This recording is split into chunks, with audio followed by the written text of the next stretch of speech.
families at the heart of this. Their pain is unimaginable. And so I call on everyone to give them, and indeed the wider community at Southport, the space to grieve, and time for the authorities in Merseyside to do their job. There will be a time for questions, and we will make sure that the victims and families in Southport are at the heart of that process. That's the very least that we owe these families. But we also owe them justice.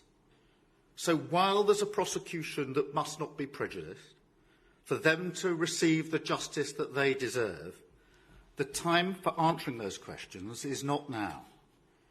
And I remind everyone that the price for a trial that is prejudiced is ultimately paid by the victims and their families who are deprived of the justice that they deserve. Let me now turn to the actions of a tiny, mindless minority in our society. Because in the aftermath of this attack, the community of Southport had to suffer twice.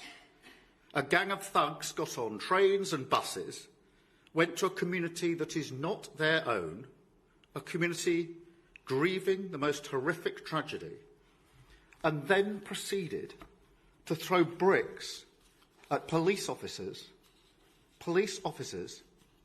who just 24 hours earlier had been having to deal with an attack on children in their community. And make no mistake, whether it's in Southport, London or Hartlepool, these people are showing our country exactly who they are. Mosques targeted because they're mosques. Flares thrown at the statue of Winston Churchill. A Nazi salute at the cenotaph. And so I've just held a meeting with senior police and law enforcement leaders where we've resolved to show who we are. A country that will not allow understandable fear to curdle into division and hate in our communities, and that will not permit, under any circumstances, a breakdown in law and order on our streets. Because let's be very clear about this. It's not protest. It's not legitimate.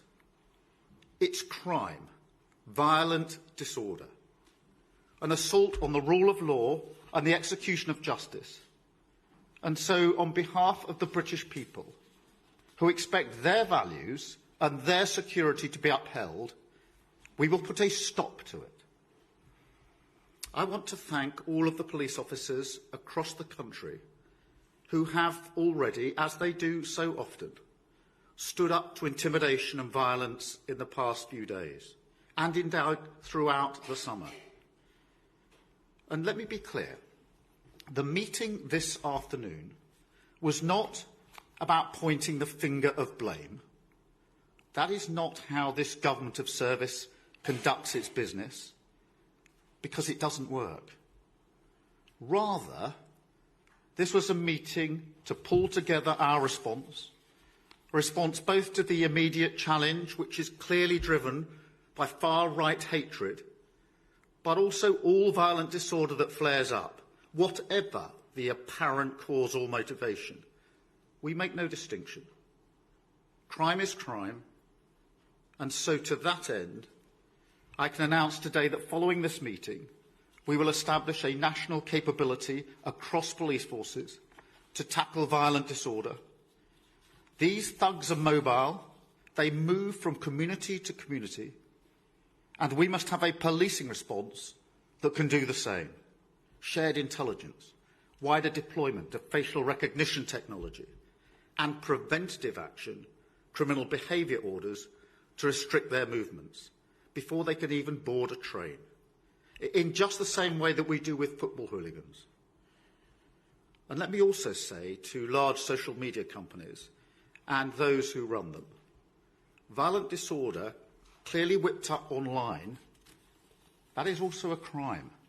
It's happening on your premises, and the law must be upheld everywhere. That is the single most important duty of government. Service rests on security, and we will take all necessary action to keep our streets safe. I'll now take a number of questions from the media.